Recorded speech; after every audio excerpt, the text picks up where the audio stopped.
Good morning, Anke. How are you? Good morning. Good morning. Yeah, I'm good. Yes, happy to talk about confidence. It's such a kind of almost a pet peeve topic for me because I think it's highly overrated. Right? I actually surveyed my community a while ago, and it was around, what's your frustration when it comes to, your online business and tech and all of that. And one of the questions was, you know, what would make like a huge difference for you? What is it that you want, right? And you know what everybody said in one form, and I was like, oh, I'd never really heard that before. Everybody was saying, I wish I was more confident. I wish I could just offer my programs, my stuff online without fear of messing it up, and that was literally across the board. And Right. I never, I never, like, I didn't quite expect that, and I'm thinking, well, why is that? That, because I think nobody likes the feeling when you don't feel confident. And I think in Right. my mind, the way I see it, what it is your trust in your capabilities, in your trust in your ability to not it's not about knowing it necessarily, like very incompetent people can be very confident, so it's like it's your trust in your ability to deal with the situation, whatever comes at you.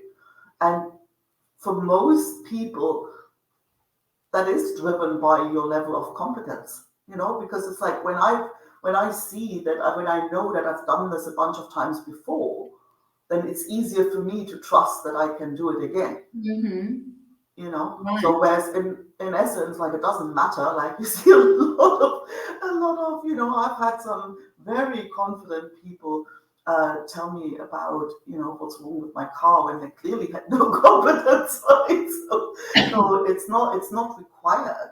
And I think if we need that, if we feel we need the confidence to start, as a start, like, in order to be able to do something, then we're in trouble, because it usually gets much easier as our competence level rises. So I think it's really quite important to think, well, you can do a good job even if you're not confident.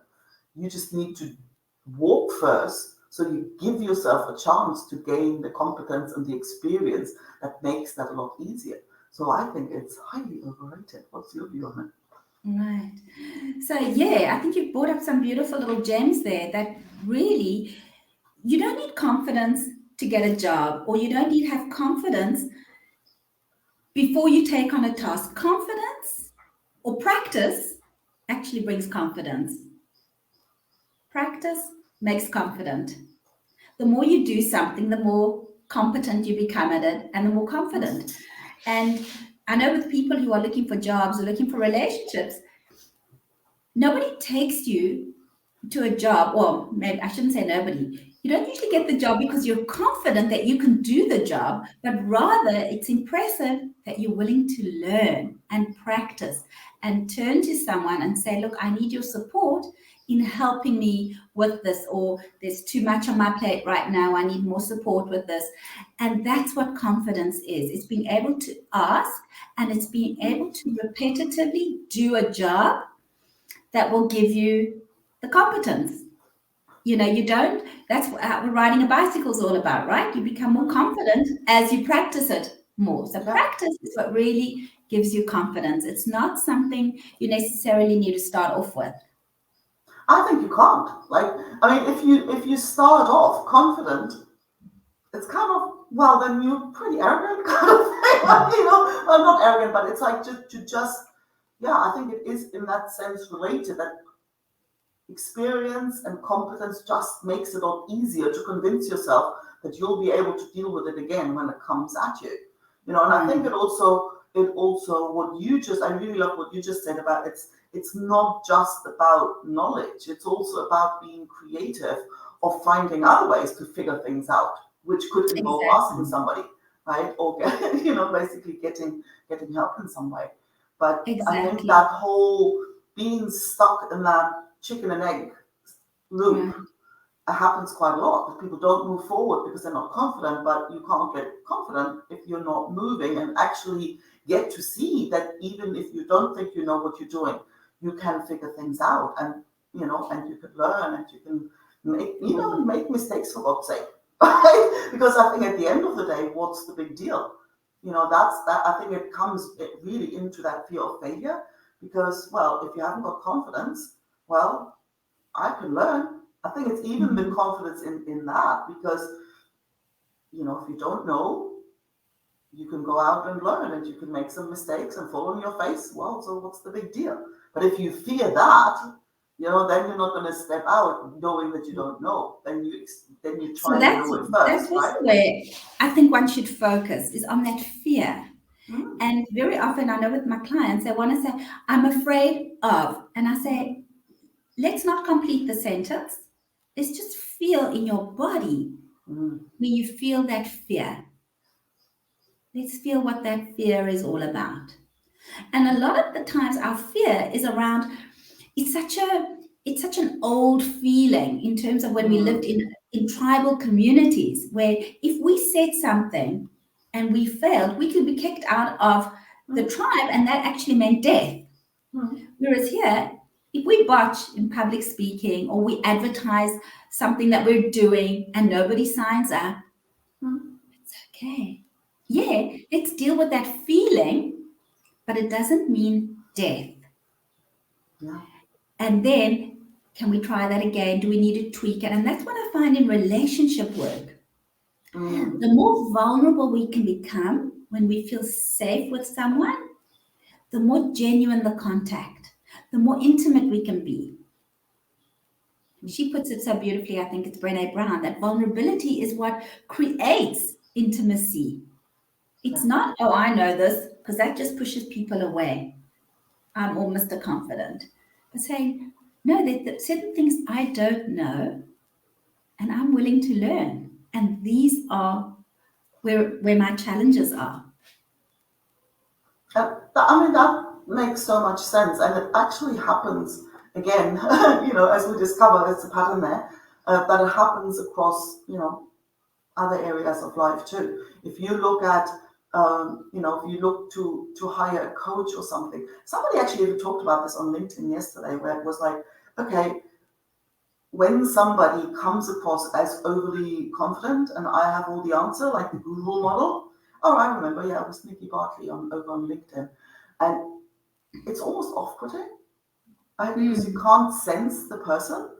So this like overly, well, I've got all the answers, and just come look at me and I'll tell you what to do. I think it's sort of appealing to those fears, because then you don't have to make your own experience. You don't have to, fall on your face. It's like, I want the bicycle with somebody else holding it, but you never really learn until you have your own with, and then I love the what you training just wheel said. off. That for some people, it will be interpreted as overconfident, and that doesn't appeal. Or for others, that's comforting. And I think that you just brought up a great point when it comes to choosing someone you want to work with professionally, or choosing a partner. It's very individual. It sits with you. When I meet a coach, I do want to feel you know your stuff. Although I always tell my clients, I'm a fellow traveler, because I work in relationships. I have a relationship, or many relationships, that I work at also. I'm not the expert. I'm a fellow traveler with you. And often the resources I share are resources that my husband and I have read together. We've done courses together, because I also have a real life relationship, right?